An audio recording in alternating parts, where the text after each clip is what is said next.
Bonjour, c'est le savant Eddie Malou qui vous salue. Je vous regarde, le gens du web, je suis de cœur avec vous, avec mon équipage qui est présent à Kinshasa, République démocratique du Congo.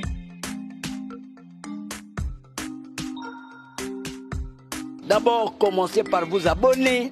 Mais oui, c'est clair. Autoproclamé premier savant de la République démocratique du Congo, Eddie Malou est un phénomène web connu à travers toute la francophonie. Les universités de Québec vous trouvez des génies. Il se fait remarquer en 2013 grâce à une entrevue publiée sur YouTube qui compte aujourd'hui plus de 7 millions de visionnements.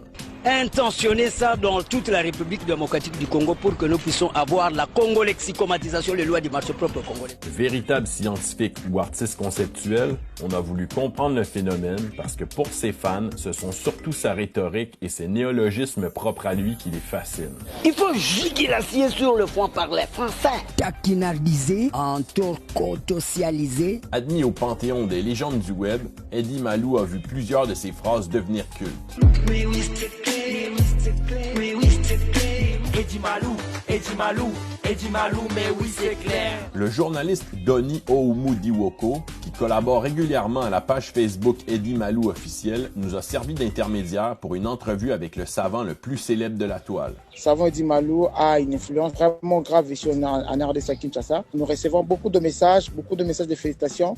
Et nous, on est aussi très suivis sur les réseaux sociaux dans notre pays. Il y a la jeunesse en tout cas qui s'intéresse au savant Eddie Malou. Je peux dire que le savant Eddie Malou est connu partout, en Afrique, en Europe aussi, il est aussi connu. Et maintenant, je pourrais passer à l'entrevue directement avec le savant Eddie. Merci beaucoup, le savant Eddie Malou. Oui, bonjour, monsieur Gilles, le grand intervenant. Que Dieu continue à vous bénir parce que tout ce que vous êtes en train de faire brandir dans l'Euro Afokassam, l'Europe, l'Afrique, l'Océanie, l'Asie, l'Amérique, ces mondes, c'est pour que ça puisse d'une manière ou d'une autre accompagner l'humanité tout entière. Cette planète qui a besoin de la cognostaticité sans iconostase. On a besoin d'avancer que de périr mal en pis. Parce que l'homme vaut par séculé et non par ses séculats. Vous êtes vous-même autoproclamé premier savant de toute la République démocratique du Congo. Vous pourriez me parler de votre parcours professionnel?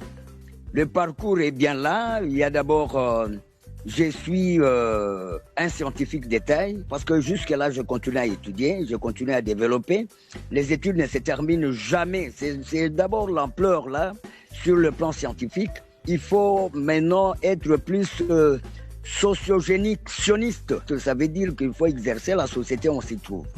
Parce que, en tant que scientifique, je suis d'abord un homme littéraire, un homme scientifique, parce qu'il faut embrasser les techniques appliquées pour être mieux compris de la République démocratique du Congo. Un pays, soit-il dit, riche, mais les gens sont en train de parcourir de temps très difficiles.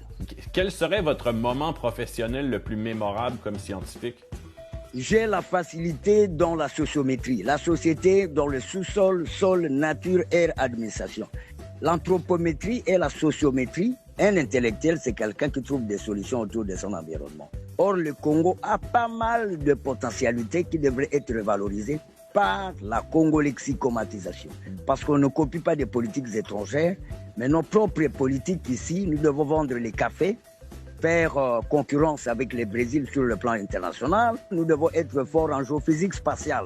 C'est pour cela que je vous dis que je suis plus sociomètre. Je suis dans tous les domaines. Selon vous, est-ce que le savant doit se mettre au service de l'intérêt national? Mais c'est mon travail. Toutes choses devraient être planifiées, structurées, translutionalisées. Et pourquoi pas réhabiliter pour que ça nous apporte la panacée. Et récemment, vous avez élaboré une théorie quand même audacieuse.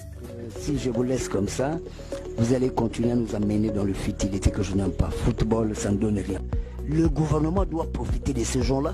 Quand ils n'ont rien dans la tête, nous devons les utiliser pour le manuel. Oui, tout justement, faire comme Mao Tse-tung à République démocratique du Congo, c'est très bien. Parce que là, c'est l'erga omnistatique. Les jeux, là, c'est le soir. La journée, ils sont dans les champs. La musique, c'est à 16h. Avant 16h, ils sont en train de produire, l'État doit gagner. Le contraire, c'est le sous-développement qu'on crée. S'il y a plus de pays sous-avancés, parce que il n'y a pas eu de programme. Alors, Eddie Malou propose des théorèmes qui conviennent pour faire sortir tout état de crise. Et donc, en fait, ça serait un peu le principe de l'esprit sain dans un corps sain? Absolument. L'estime du savoir, c'est systématique pour que nous puissions avoir ce qu'on appelle la dynamique.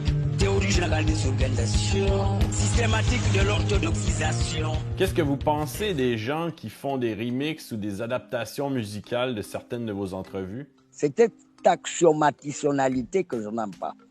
On ne doit pas pirater, c'est déjà une sensibilité destructive que ça éventualise et ça n'édite plus. Or, ce que l'OACM a prévu, principe d'Abou-Gaza, c'est de réveiller l'esprit. Nous devons nous entendre pour éviter ce qu'on appelle des coups bas, des guerres, des mésententes et pourquoi pas du sacarcasme, des subterfuges que nous devons s'arc-bouter. Nous devons mettre ça de côté, enfusiguer tout point de vue et trouver les gens vivre ensemble sans discrimination. Eddie Malou n'est pas mort. C'est quoi au juste? Il y a certaines fausses nouvelles qui ont annoncé votre mort. Comment vous avez réagi, en fait?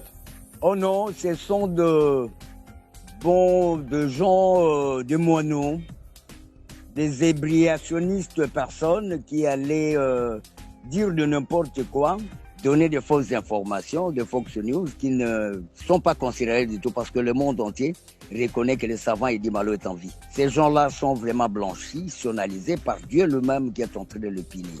Mais je suis en vie normalement. Je suis en vie. Auriez-vous un message à adresser aux Québécois pour faire face aux difficultés qui s'en viennent, notamment économiques? Oui, je dirais à mes frères québécois, québécoises, d'être plus structurantionnistes